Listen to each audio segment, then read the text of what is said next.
Sungguh ke ni? Lain macam bunyi. Lain macam bunyi. Tak, pasal kitanya bab-bab hari raya ni orang kita kan sensitif sikit lah. Pasalnya ialah hampir 2 tahun dah kita tak dapat nak berhari raya macam tahun-tahun sebelum Covid dulu. Assalamualaikum warahmatullahi wabarakatuh. Bismillahirrahmanirrahim. Alhamdulillahirrabbilalamin. Wassalatu wassalam ala rasulillah wa ala alihi wa sahbihi ajma'in amma ba'du. Alhamdulillah, syukur dan puji dipanjatkan kehadrat Allah Subhanahu wa ta'ala. Dengan izin, ketentuan dan kasih sayang Allah, dapatlah sama-sama kita bertemu dalam kesempatan video pada kali ini. Terima kasih sahabat-sahabat semua sudi menonton dan sudi untuk kongsikan, share video-video saya yang sebelum ini. Moga-moga bermanfaat dan ada kebaikannya dikongsi bersama insya-Allah. Baru-baru ni ada tular ataupun heboh juga adalah satu kepingan gambar. Iaitu satu gambar di mana dalam gambar tersebut, gambar Yang Berhormat Perdana Menteri sedang ditemu bual oleh wartawan. Dan kemudian ada ayat di bawah tu. Ayat tu kata apa? Dia tulis apa? Tiada booster, tiada bazar, tiada berhari raya. Lebih kurang macam tu lah. Tuan-tuan semua, saya dapat gambar tu. Saya dapat ke? Jadi bila saya tengok je, sungguh ke ni? Lain macam bunyi. Lain macam bunyi.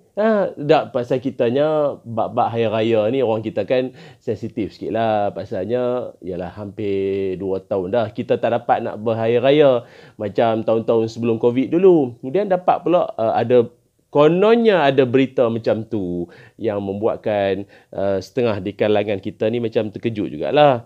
Kawan-kawan yang saya hormati semuanya, bila diselidiki semula, bila disemak semula, rupanya gambar itu fake. Gambar tu palsu, tak betul.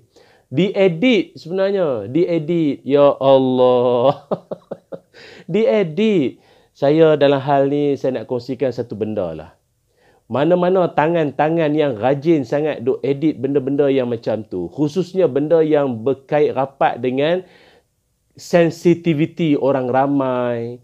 Benda-benda yang berkait tentang tuduh-menuduh, membangkitkan rasa marah. Tak kisahlah pada siapa pun. Pada alim ulama ke, pada masyarakat, pada jiran, orang tua, pada pemimpin ke. Benda-benda tu, benda tipu. Benda yang nak bagi bangkitkan kemarahan orang. Dalam orang dalam emosi, kita sekarang dalam keadaan tak menentu. Dah dengan tak menentu pula emosi, mari pula gambar-gambar, khabar-khabar yang macam tu pula, yang direka-reka, yang dah diedit semua, lagilah orang marah. Saya nak sebutkan macam ni. Ingatlah, kita ni dalam hidup, benda apa yang sampai pada kita, jangan terus kita forward pada orang lain. Jangan terus kita sampaikan pada orang lain, melainkan kita semak dulu. Apa dia yang Nabi sallallahu alaihi wasallam ajarkan pada kita? Kafa bil mar'i minal kadhib ayuhaddis bi kulli ma sami'a. Cukuplah seseorang itu dianggap sebagai penipu, pembohong kalau sekiranya dia menyampaikan semua yang dia dengar. Semua yang dia dengar atau semua yang dia dapat, dia forward semua. Dia forward semua. Dan banyak isu lah kebelakangan ni. Kita tengok ada usaha-usaha macam nak melaga-lagakan antara kita bergaduh. Maaf, antara ustaz-ustaz ke penceramah. Ada usaha-usaha yang macam tu. Nak melaga-lagakan. Edit sana, edit sini, potong sana, potong sini. Untuk demi nak mencapai matlamat. Inilah dia. Kerosakan perhubungan di antara kita bermula daripada, maaf, tangan-tangan tak bertanggungjawab ni semua. Bertobatlah daripada duk buat perangai macam ni. Ingat, benda-benda macam ni yang kita bimbangkan adalah akhirat nanti, pembalasannya nanti. Dan kita pula bila dapat satu berita yang kita pun sangsi, ni betul ke tidak ni? Jangan terus kita berprasangka, jangan terus kita bertindak melulu dengan marah situ, marah sini. Jangan. Dalam Quran, Allah Subhanahu wa ta'ala mengajarkan.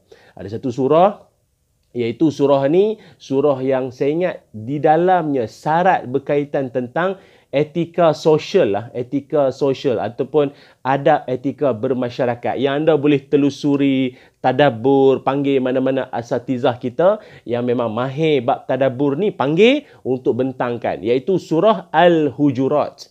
Yang mana dalam surah Al-Hujurat ada satu ayat di mana Allah Subhanahu wa ta'ala berfirman, A'udzubillahi minasyaitanirrajim. Ya ayyuhalladzina amanu in ja'akum fasiqun binaba'in fatabayyanu أن تصيبوا قوما بجهالة فتصبحوا على ما فعلتم نادمين. Sadaqallahul azim. Allah Ta'ala berfirman, wahai orang-orang yang beriman, jika datang pada kamu seorang fasik membawa sesuatu berita, maka selidiklah untuk menentukan kebenarannya, supaya kamu tidak menimpakan sesuatu kaum dengan perkara yang tak diingini dengan sebab kejahilan kamu mengenainya, sehingga menjadikan kamu menyesal apa yang telah kamu lakukan. Sadaqallahul azim. Kata para alim ulama, antaranya Imam Asy-Syaukani mengatakan, makna tabayun itu adalah memeriksa dengan teliti, dan yang dimaksud dengan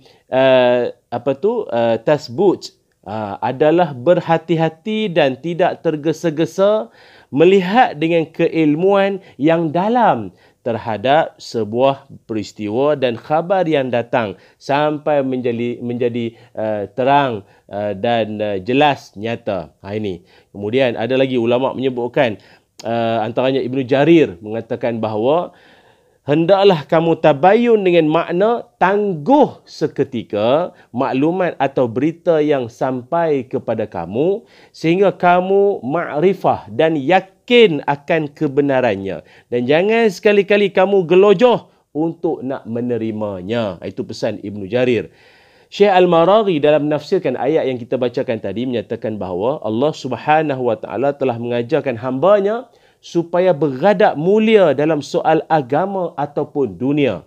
Dan berhubung dengan perkara itu, bila seseorang yang fasik datang memberitahu satu berita yang bertentangan dengan syiar agama, oleh itu jangan mempercayai beritanya, melainkan dengan selidik serta teliti terlebih dahulu. Banyak ulama-ulama mengingatkan kita hal-hal yang berkait tentang jangan gopoh, jangan kelang kabut, jangan nak kalut sangat dalam kita nak mempercayai sesuatu. Jangan laju sangat. Macam contoh, kami para asatizah pun, berapa ramai yang dah terkena pelaburan patuh syariah. Pelaburan patuh syariah. Habis pakai muka-muka ustaz-ustaz, muka penceramah-penceramah, muka tok-tok guru kita ditempeknya, ayuh sertai. Dah, maaf, saya ingat ada orang tak percaya. Bila pula Ustaz Ilyas buat pelaburan syariah? Dah, ada yang percaya, ada yang join dah. Sebab itu benda ini telah pun dilaporkan kepada pihak berkuasa lah tentang hal ni. Tapi mohon orang ramai jangan terus cepat percaya, jangan cepat terus kata orang termakan dengan kata-kata yang kita pun belum pasti. Sebab hari ni ramai orang cerdik ni, pakar-pakar editor ni banyak sangat pada hari ni yang membuatkan diorang ni kadang-kadang atas niat masing-masing nak menipu orang, nak melaga-lagakan orang, nak bagi orang bergaduh di sana sini. Ingat, dosa pembalasannya amatlah berat bagi orang-orang yang meneruskan perbuatan macam ni selagi dia tak bertaubat. Ingat sekali lagi, benda yang kita tak pasti jangan kita sebarkan, jangan dikongsi pada orang lain. Selidik dahulu, itulah tanda kita ni orang yang beriman. Kata Abu Sa'id Al-Khudri, pernah diminta nasihat. Apa dia pesan ataupun nasihat daripada Abu Sa'id Al-Khudri? Kata beliau, banyakkanlah diam, melainkan dalam perkara yang hak engkau akan dapat kalahkan syaitan. Ini kita banyak sangat cakap. Yang cakap tu pula yang tak faedah, yang mungkin benda yang silap air bulan boleh menimbulkan kemarahan, pergaduhan dan mencetuskan suasana yang tak tenang, tak tenteram semua. Lebih baik diam. Ataupun kalau nak cakap je lah yang bermanfaat. Apa sifat orang yang beriman pada Allah Ta'ala dan hari akhirat? Falyakul khairan aw liyasmut. Cakaplah yang baik-baik, tak ada apa nak cakap, lebih baik diam sajalah daripada beroleh dosa. Wallahu alam. Terima kasih semua. Moga video ini bermanfaat dan memperingatkan saya bercakap dan kita semua yang mendengar. Assalamualaikum warahmatullahi wabarakatuh.